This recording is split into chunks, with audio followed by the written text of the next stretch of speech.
Con le nuove disposizioni sul contrasto al coronavirus che sono state adottate dalla mezzanotte di ieri, annunciate dal governo Conte, che aumenta i divieti nei locali pubblici, si verifica pure che nello stesso posto si esercitano due attività diverse, fino a ieri consentite, ma da oggi no. E quando succede nel bar Pendolino di Pendolino Calogero, dove è consentito la vendita dei tabacchi a destra ma non quella del bar a sinistra, pur essendo nello stesso locale, con conseguenti danni economici. Noi siamo qui disponibili per tutti i referti riguardo che la legge che dia veramente uno sfogo, diciamo così, della situazione che si sta presentando.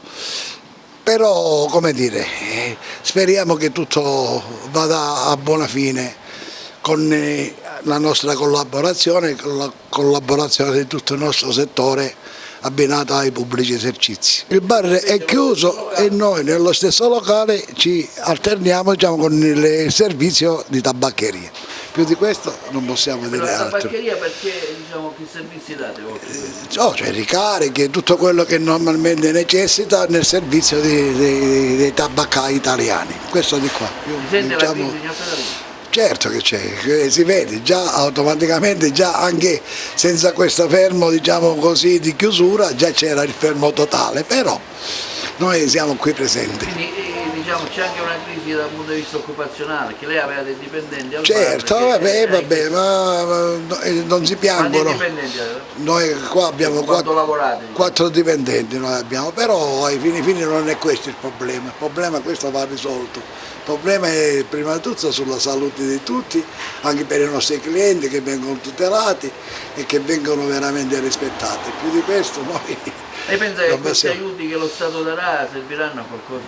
Ma ce lo corriamo tutti, diciamo noi, diciamo così, pubblici esercizi, ristoratori, tutti quelli che noi automaticamente andiamo a affrontare. È ottimista o ottimista? Ma veramente sono sempre ottimista, su questo punto sono sempre ottimista, perciò andiamo così per le strade, diciamo, le migliori, più di questo non possiamo garantire. Senta, per la situazione sanitaria è preoccupato qui nella nostra provincia in particolare? Ma penso che però automaticamente se è un sistema che ci vuole più collaborazione da parte anche dei clienti, che ci sono molti che non capiscono l'entità, la gravità della situazione momentanea, più di questo. Il decreto è arrivato ieri sera, quindi stamattina noi ovviamente c'era il pasticcere, l'abbiamo mandato via perché ovviamente momentaneamente non serve, tavola calda, colazione, anzi nel senso che abbiamo dimezzato tutta la merce perché di solito le vetrine sono strapiene a quest'ora, qua dentro è pieno di gente e quindi c'è stato danno sopra danno oggi, cioè voglio dire, non so chi alla fine rimborserà questi soldi, ma... Voi avete preparato le torte? No, abbiamo preparato le torte ovviamente, ma... Purtroppo oggi è andata così, speriamo bene nei giorni a seguirsi.